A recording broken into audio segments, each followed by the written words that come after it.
Assalamualaikum warahmatullahi wabarakatuh. Di video kali ini saya akan melanjutkan pembahasan buku Praktikum Akuntansi Keuangan Lanjutan dengan kasus PT Jaya Abadi untuk operasi perusahaan selama tahun 2011.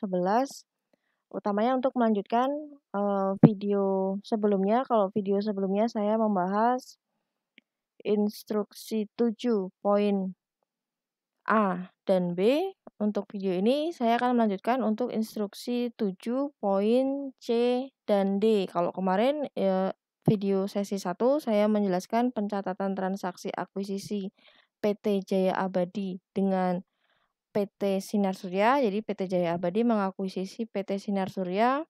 Kemudian sudah saya jelaskan juga bagaimana menyusun laporan posisi keuangan sesaat setelah transaksi akuisisi di 1 Juli 2011, baik untuk laporan posisi keuangan Jaya Abadi maupun PT Sinar Surya. Kemudian untuk poin C dan D kita diminta menyusun laporan konsolidasi PT Jaya Abadi dan PT Sinar Surya sesaat setelah transaksi akuisisi.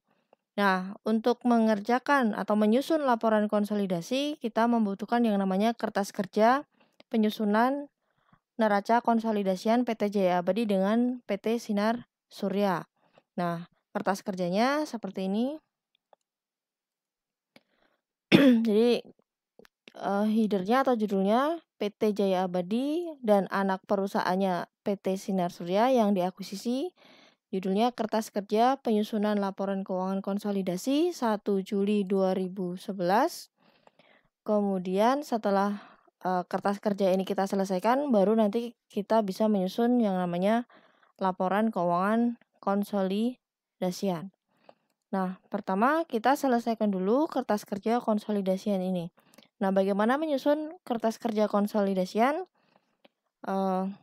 Kita per 1 Juli ini kita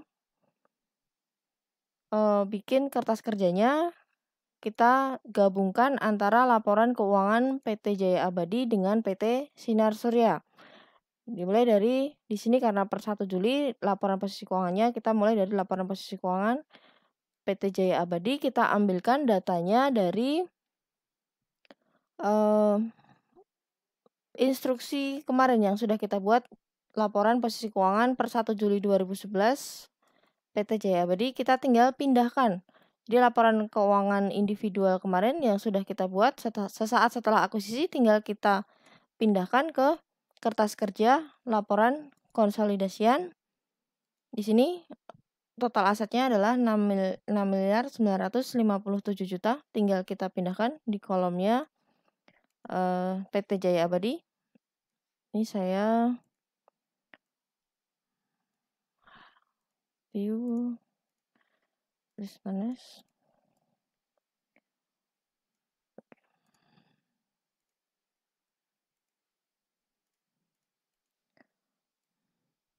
Oke, jadi ini tinggal kita pindahkan. Angka-angkanya sumbernya adalah dari laporan keuangan individual masing-masing. Jadi laporan posisi keuangan PT Jaya Abadi kita pindahkan semuanya.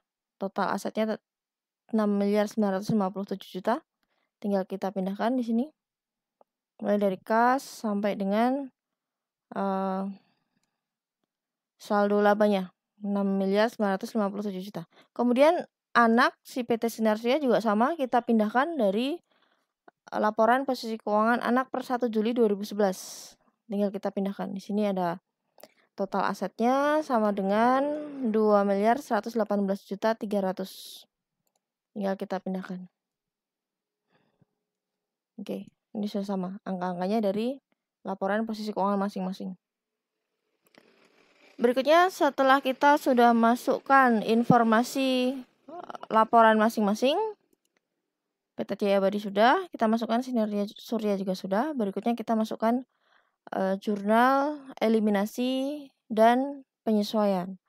Nah, eliminasi dan penyesuaian yang harus kita buat untuk sesaat setelah akuisisi terjadi, maka kita cukup membuat satu jurnal eliminasi, yaitu eliminasi investasi awal, yang terdiri atau yang harus kita eliminasi ada 5 item. Yang pertama adalah ekuitas anak saat akuisisi dan juga saldo investasi kita eliminasi. Oke, sekarang kita lihat berapa ekuitas anak saat akuisisi yang harus kita eliminasi nih. Saldonya dari kita lihat data saat akuisisi di 1 Juli 2011. Nah, ini adalah data per 1 Juli 2011 saat akuisisi. Nah, kita lihat ini PT Jaya Abadi. Kita lihat yang sinar surya. Yang mau kita eliminasi adalah ekuitas anak. Kita lihat ekuitas anak, saya enter.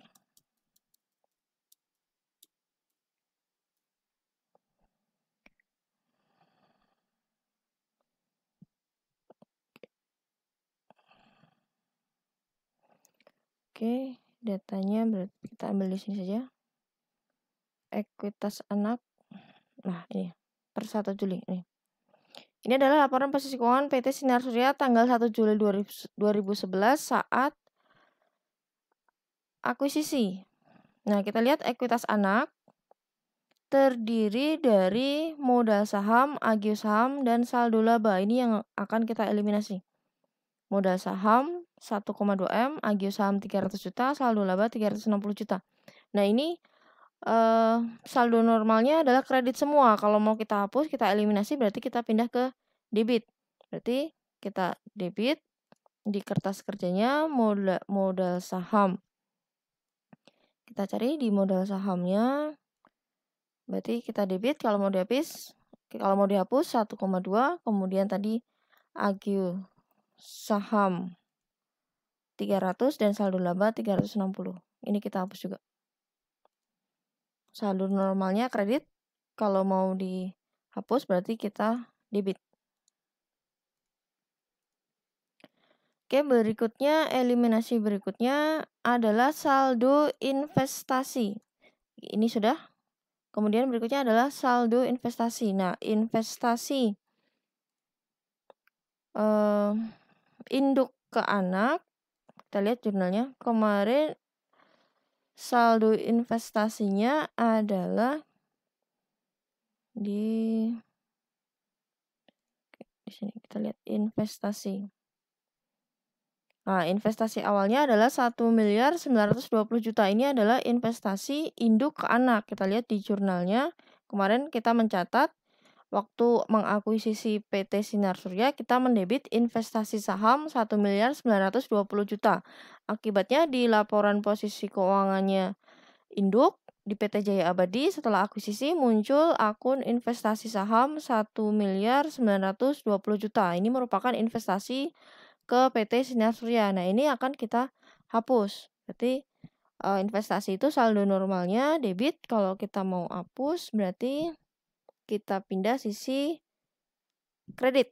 Nah, ini 1.920 juta kita eliminasi, kita kredit. Kemudian saldo investasi juga sudah. Berarti poin pertama sudah kita kerjakan. Berikutnya item kedua yang mau kita eliminasi adalah selisih antara nilai wajar dengan nilai buku aset dan liabilitas anak saat akuisisi. Jadi kemarin waktu kita menghitung goodwill, kita menghitung selisih. Nah, ini nih, waktu kita mencatat akuisisi, waktu menghitung goodwill, kita menghitung selisih antara nilai wajar dengan nilai buku aset dan liabilitas anak saat akuisisi 1 Juli 2011. Kemarin sudah kita hitung yang ada selisihnya itu ada di sini, ada persediaan barang, kemudian tanah, gedung, akumulasi penyusutan kendaraan, kemudian mebel peralatan kantor, akumulasi penyusutan mebel dan peralatan kantor, kemudian utang dagang. Nah, selisih-selisih ini kita akui semua. Kita akui di laporan konsolidasinya. Jadi kita akui yang pertama ada persediaan barang dagangan. Nilai wajarnya lebih tinggi 150 juta. Jadi nilai wajarnya 600, nilai bukunya 450. Jadi ada selisih 150 juta. Nah, 150 juta ini kita akui. Berarti kita mendebit persediaan barang dagangan, kita debit 150 juta. Kemudian berikutnya ada tanah dan gedung 330, tanah dan gedung. Tanah, kemudian debit, tanah, kemudian gedung, kemudian ada akumulasi penyusutan gedung dan kendaraan, akumulasi penyusutan gedung, kemudian kendaraan tambahkan debit karena positif ya, nilainya lebih tinggi. Kemudian akumulasi penyusutan kendaraan minus 3 juta, berarti sisi kredit akumulasi penyusutan kendaraan. Kemudian ada mebel dan peralatan kantor dan penyusutannya. Mebel dan peralatan kantor. Kemudian penyusutannya kredit. Kemudian utang dagang 400.000. Kredit.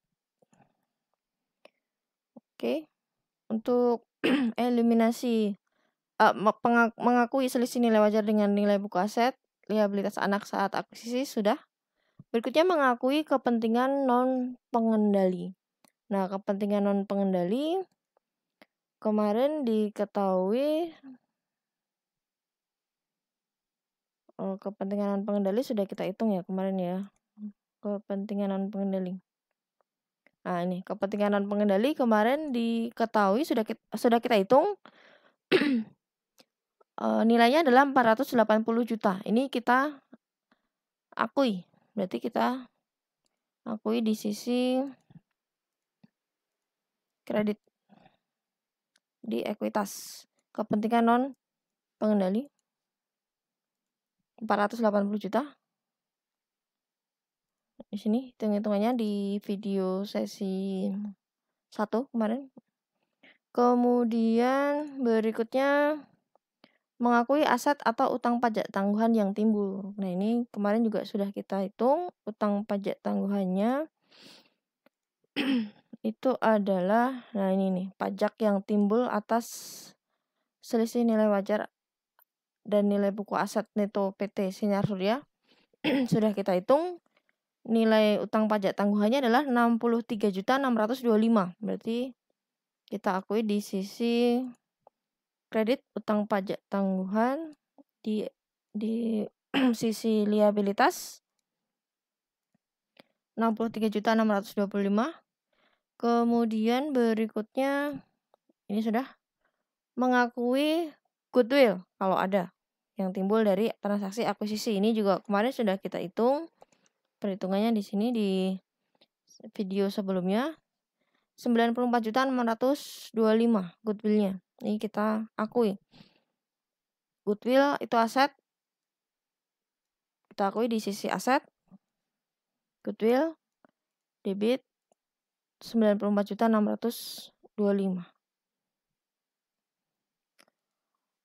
Oke, itu eliminasi dan penyesuaian yang perlu kita buat saat untuk menyusun laporan konsolidasi sesaat setelah akuisisi. Sudah semua. Tinggal kita selesaikan saldo konsolidasian di sini untuk menyusun nanti laporan posisi keuangan konsolidasian. Kita selesaikan. Oke, yang pertama adalah kas. Di sini tinggal kita jumlahkan PT Jaya Abadi dengan PT Sinar Surya 961 tambah 300. Di sini kita letakkan di saldo konsolidasian. Dan investasi deposito 600 juta. Kemudian piutang dagang 600 tambah 450. Kemudian cadangan kerutangan piutang berarti 10.500.000. Kemudian piutang bunga 43.200. Kemudian persediaan barang dagangan saldo normalnya adalah debit. Ini debit ditambah di Sinar Surya debit juga, penyesuaiannya debit. Berarti kita jumlahkan semua 3 item ini. Jumlahnya 1 miliar sekian. Dan PPN dibayar di muka tinggal kita jumlahkan. PPh juga. Kemudian persediaan perlengkapan kantor jumlahkan. Investasi saham ini saldo normalnya adalah debit, penyesuaiannya kredit, berarti otomatis 0. Jadi dalam laporan konsolidasi investasi ke anak ini tidak boleh diakui, jadi memang harus 0. Kalau nggak 0 pasti salah. Kemudian tanah tinggal kita hitung penjumlahannya dan seterusnya. Kemudian kita pindah ke sisi liabilitas dan ekuitas, utang dagang dan seterusnya. Oke, jadi ekuitas Sinar Surya ini tidak ada, dihapus. Tinggal ekuitasnya PT Jaya Abadi. Oke, sudah selesai untuk kertas kerja laporan konsolidasi, sudah balance total aset dengan total liabilitas dan ekuitas sudah sama. Berikutnya tinggal kita pindahkan saldo konsolidasian ini untuk menyusun yang namanya laporan keuangan konsolidasian. Dasarnya ya dari kolom terakhir ini di kertas kerja, saldo konsolidasian, tinggal kita pindahkan. Kas di sini ada 1.261.800.000. Kemudian berikutnya investasi deposito ada 600 juta dan seterusnya.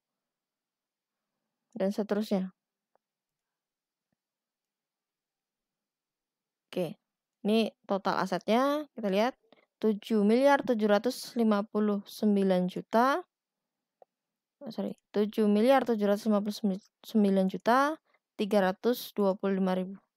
Jadi untuk menyusun laporan posisi keuangan konsolidasian ini dasarnya adalah dari kertas kerja penyusunan laporan keuangan konsolidasian yang di kolom terakhir, saldo konsolidasian. Oke, itu untuk penjelasan instruksi 7 poin C dan D. Mana? Instruksi 7.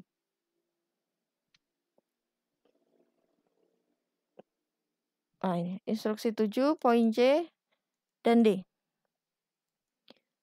Video berikutnya saya akan menjelaskan untuk instruksi 8, penyusunan laporan konsolidasi di 31 Desember 2011. Oke, baik. Itu untuk penjelasan lanjutan dari instruksi 7. Kalau ada pertanyaan silakan disampaikan via WhatsApp group atau di Google Classroom atau di kolom komentar. Oke, terima kasih. Assalamualaikum warahmatullahi wabarakatuh.